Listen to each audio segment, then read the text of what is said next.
It's interesting to see that probably exists some sort of correlation between boxing and chess.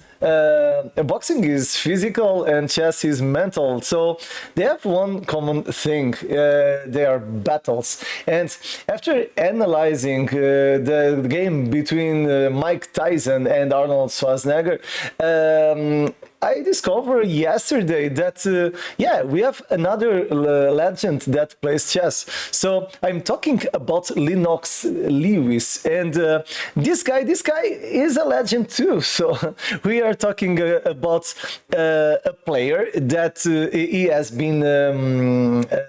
Heavyweight world champion, I think 3 times, and this guy was a beast. And just to have an idea. He has double nationality, so he's British and Canadian. And this guy, he has won Mike Tyson, Evander Holyfield. So he later on the last years he created a chess club. I've seen something related to youth players with difficulties. I don't know if there are difficulties related to money or related to different stuff, health problems, this kind of stuff. But I think it's very interesting to see that Lennox Lewis is a fan of chess, and he plays chess at chess.com. And today we will analyze one of the games that he has made on this chess platform. And in the end, you will want to see the video until the end, because I will analyze his profile with aimchess and with openingtree. And as a coach, as a professional coach, I will analyze his account, and I will give some suggestions. Yeah, probably you will not see this video, but if he sees, I hope to give him good suggestions to improve his level. So probably one of the questions that you're making right now is, how do you know the chess accounts of Lewis? Well, I've seen this article on chess.com where they say that Lennox Lewis, the heavyweight boxing champion, went to Joe Rogan podcast on 2020 and talked about chess. And Lewis even shared his chess.com member name, Inter 2000. And okay, it's the only celebrity that I know the account on chess.com. And I start thinking, oh, okay, let's analyze this account. This is interesting to do on the channel. And I've seen the account of Lewis, and okay, he is pretty active. So he has been active 9 hours ago, and I'm going to refresh. I've made a friend request. I don't know if he will accept or not. 5 hours ago. And talking about his ratings, he has 600 on Blitz, Rapids, okay, 1100, not bad, and daily almost 800. So he does puzzles, he has 10 on Puzzle Rush, and okay, we have some losses, some victories, and because of the privacy, because of the fact he has made public this account, we will analyze this account, but I will not refer the name of his opponent, because I analyzed, in my opinion, one of his best games on chess.com. So, let's change the camera. So, about the game, we will analyze a game between the most known chess opponents, NN. Normally, NN loses all the games. Since 500 years, told by a user of the channel. So, as I as told before, Lennox Lewis has double nationality. He competed for Canada, so because of that, I've put it the Canadian. Oh, sorry, I need to put this correctly. I've put it the Canadian flag, and now let's jump to our game. Let me see. Now it's better.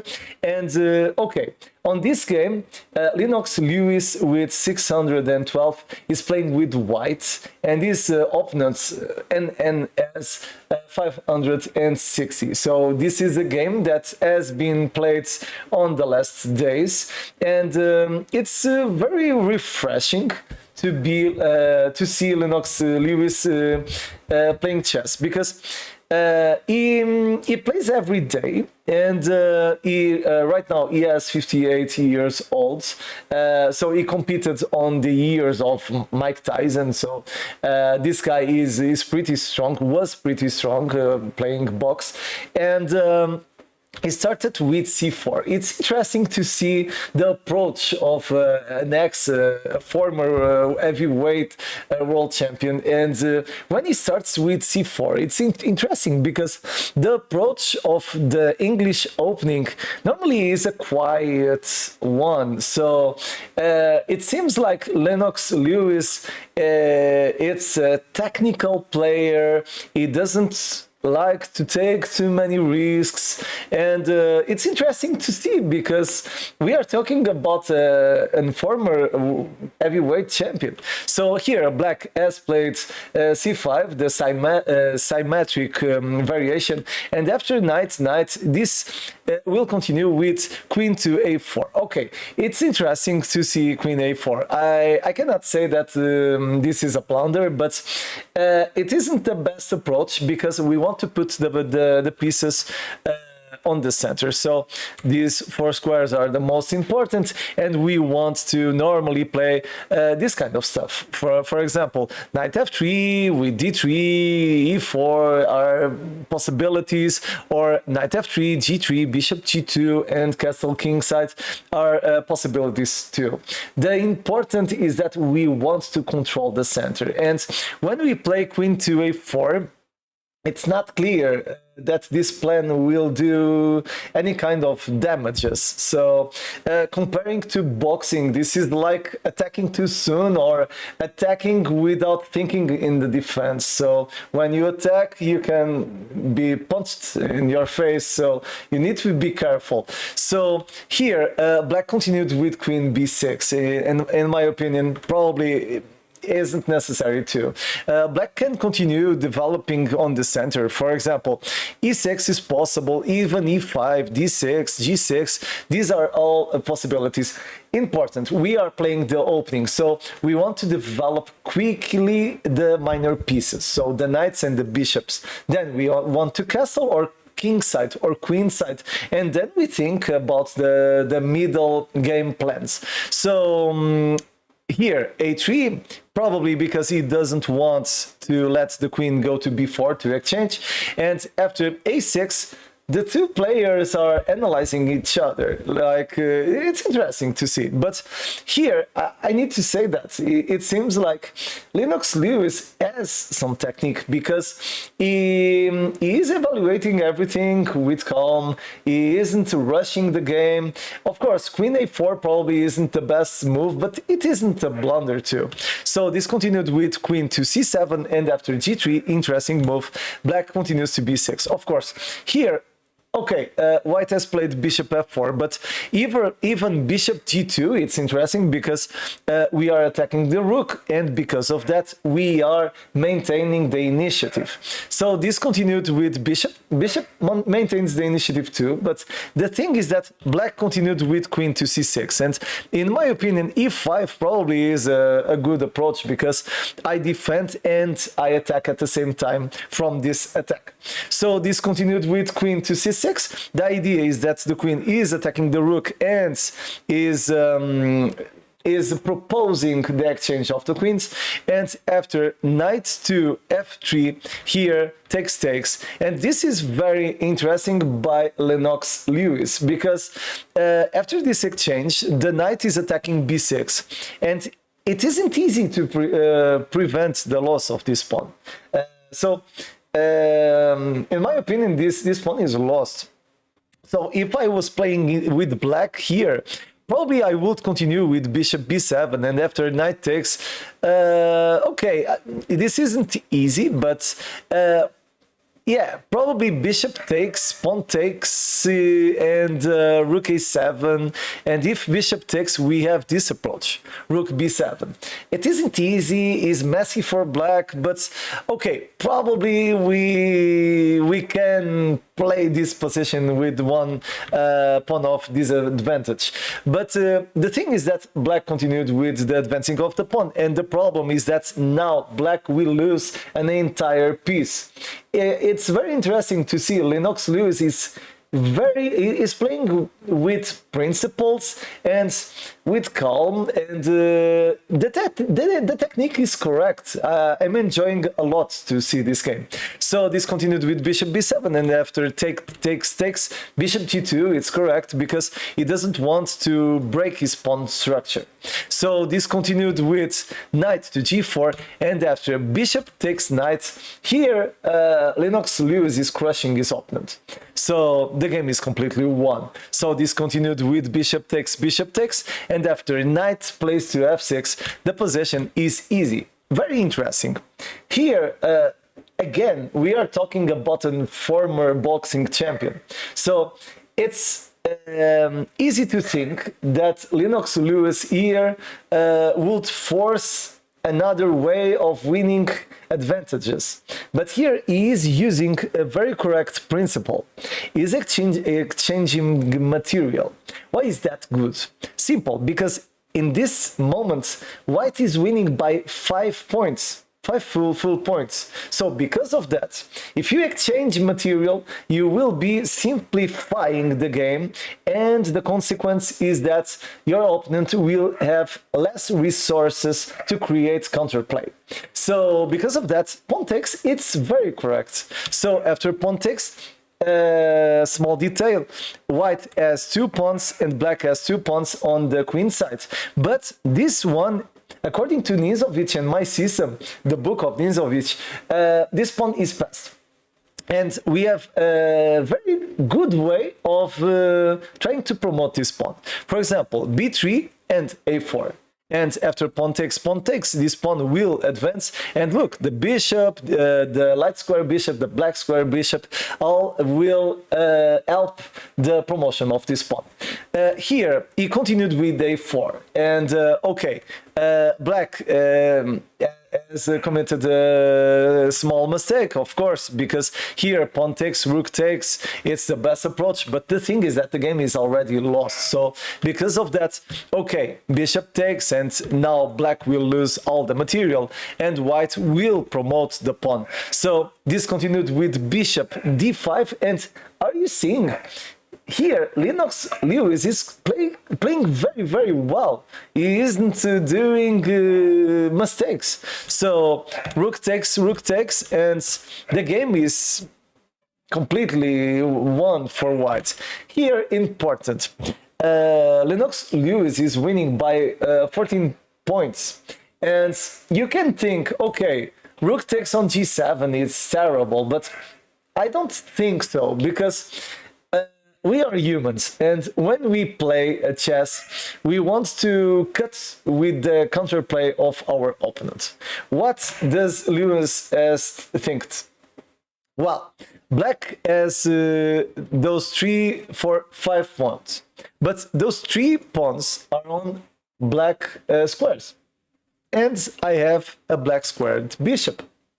So, of course, it's easier to take immediately, but he thinks, okay, I'm going to take a pawn, and after bishop takes, bishop will take, and the position is completely won.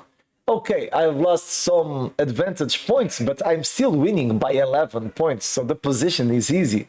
So this continued with king and bishop takes, and everything will fall. Bishop takes, and now black does just have a bishop and a pawn. So this is very easy to win. So after that, this will finish with a quick win because white can continue advancing the pawns. And now, very interesting, here Lennox Lewis will discover the best move, and the best move is just to advance the queen and give checkmate. So a very interesting game by Lennox Lewis, but important. The video isn't finished yet because we will analyze his profile on chess.com using aimchess and openingtree.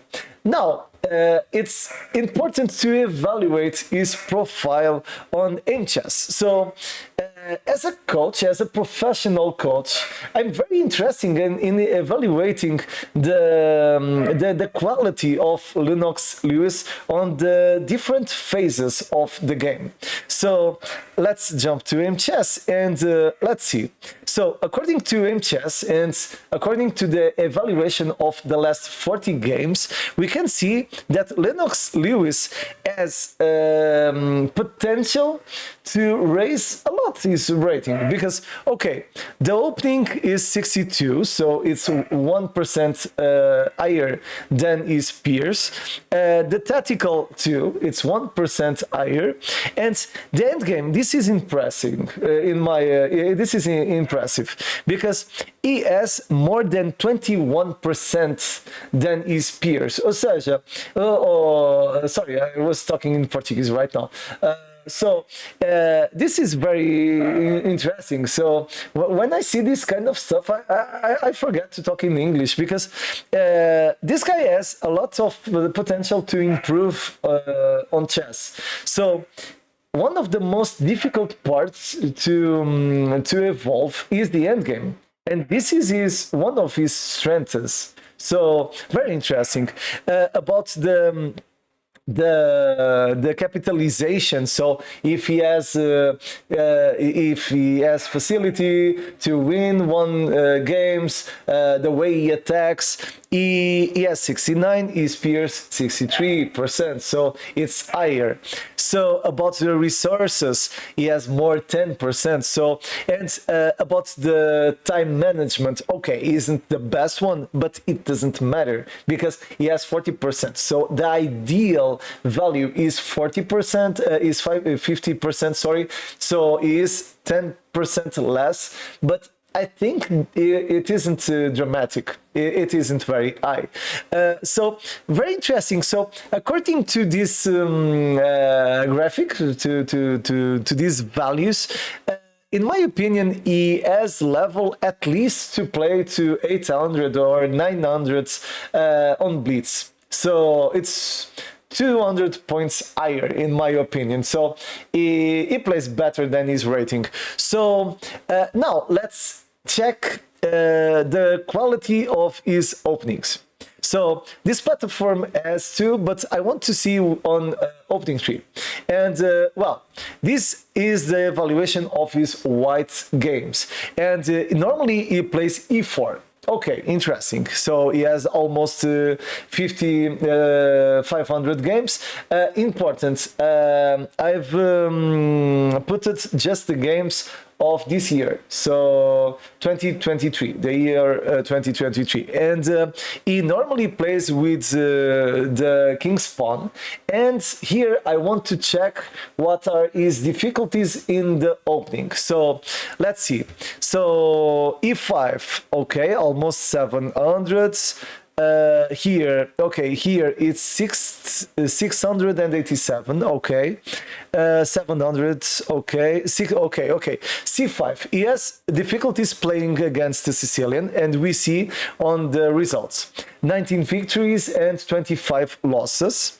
Then okay, here is well, here is very bad. So d6, okay, the modern defense or the Pirc is, it will depend of the approach of the whites. So the Sicilian and d6, two problems. Then G6 very well, here very well, here very bad. Okay, this is a Nizovic, yeah. So C5, the Nizovic, and D6. He has those three problems. Then, okay, knight f6, very well, knight c6, b6, very well, f6, it's well, okay, and then a6, f5, he just has one game. So, if I was his coach, I would work with him first the Sicilian, because it's more common, then probably the modern, and finally the Nizovic. These two improve his white's game. Talking about the black game, I'm going to flip the board. And here, okay, let's see. When white plays e4, let me see. Okay, he normally plays d5. So for this reason, I will not see the rest. c5 doesn't work for him for now, but he just has two games, so it isn't a lot. So after d5, let me see. Pawn takes, oh, he plays the Scandinavian. Wow, interesting stuff. So, okay, pawn takes, okay.